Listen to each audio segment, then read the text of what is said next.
মানুষ আগে ছিল লেজ খসে পড়ে বয়ান করতেছেন ঐতিহ্যবাহী চাষবান কোরআন বাজারের তফসির কোরআন মাহফিল। সবাই জানাবেন কেমন করে কেমন হয়েছে।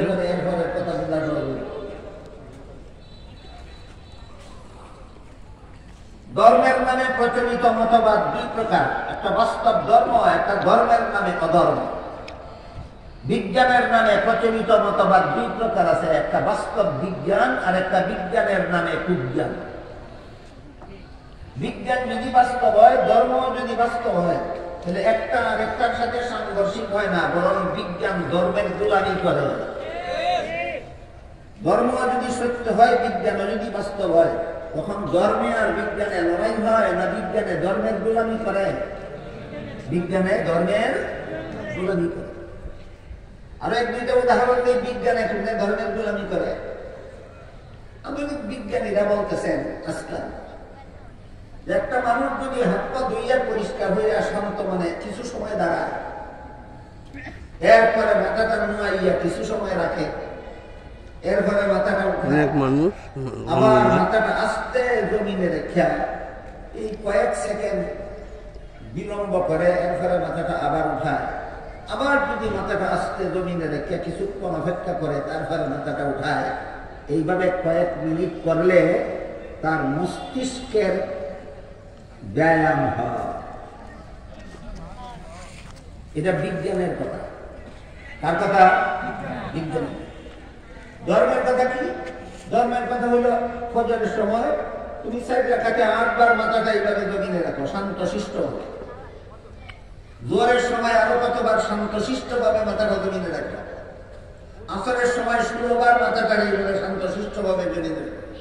মাগরিবের সময় 10 বার রাখো, এশার সময় আরো কয়েকবার রাখো। এটা মস্তিষ্কের ব্যায়াম হয়।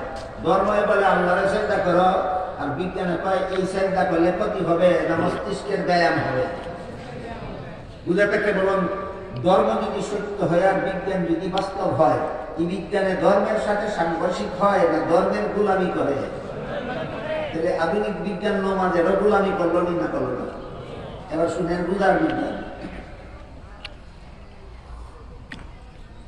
আধুনিক বিজ্ঞানীরা বলেন বৎসরে কয়েক সপ্তাহ সময় একাধারে উপবাস পালন করলে শরীরের বহুবিধ উপকার হয়, অনেকগুলি উপকার। পেটের, বিশেষ করে পেটের বেশ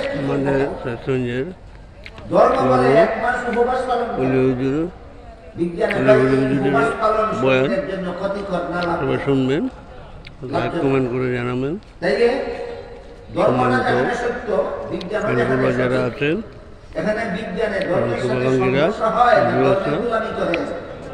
নমাজতার জ্বলন্ত প্রমাণ, রোজাবতার নিঃস্বাকতার জ্বলন্ত প্রমাণ, আর গ্লাসের ভিতরে নাকের নিঃশ্বাস না ফেলার নির্দেশতার জ্বলন্ত প্রমাণ। এতগুলি প্রমাণের দ্বারা আমরা কি বুঝতে পারলাম? ধর্ম যদি সত্য হয় আর বিজ্ঞানটা যদি বাস্তব হয়, তবে এই বিজ্ঞান ধর্মের সাথে সংঘর্ষ হয় না ধর্মের গোলামি করে?